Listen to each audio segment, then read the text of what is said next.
বিশ্বখ্যাত K pop band BTS এর তারকা সুগা দীর্ঘ 2 বছরের বিরতি ভেঙে ইনস্টাগ্রামে ফিরে এসেছেন। আর তার এই প্রত্যাবর্তন যেন সোশ্যাল মিডিয়াতে এক বড়সড় ঝড় তুলেছে। গত সোমবার সুগা তার নিজের ইনস্টাগ্রাম অ্যাকাউন্টে কয়েকটি ছবি পোস্ট করেন। ছবিগুলিতে তাকে দেখা যায় কালো টি শার্ট, ঢোলা প্যান্ট ও হাতে গিটার নিয়ে। কোনো ক্যাপশন না দিলেও স্টাইলিশ এই ছবিগুলো মুহূর্তের মধ্যে ভাইরাল হয়ে যায়। ফিরে এসেই সুগা প্রমাণ করলেন তার তুমুল জনপ্রিয়তা। মাত্র 3 দিনের মধ্যেই পোস্টটিতে 71 লাখের বেশি লাইক পড়েছে।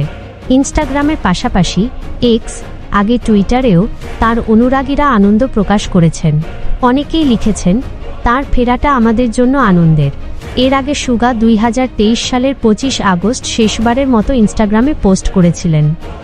এদিকে বিটিএস ভক্তদের জন্য সবচেয়ে বড় খবর হলো, প্রায় 3 বছরের অপেক্ষার পর আগামী বছরের বসন্তে মঞ্চে ফিরছে বিটিএস। গ্রুপের সকল সদস্য RM, Jin, J hope, Jimin, V, Jungkook এবং সুগা তাদের সামরিক প্রশিক্ষণ পর্ব শেষ করেছেন। বর্তমানে নতুন অ্যালবামের কাজ গুছিয়ে নিতে লস অ্যাঞ্জেলেসে গান রেকর্ড করছেন গ্রুপের সদস্যরা। আশা করা হচ্ছে আগামী বছরের মার্চ মাসে অ্যালবামটি মুক্তি পেতে পারে।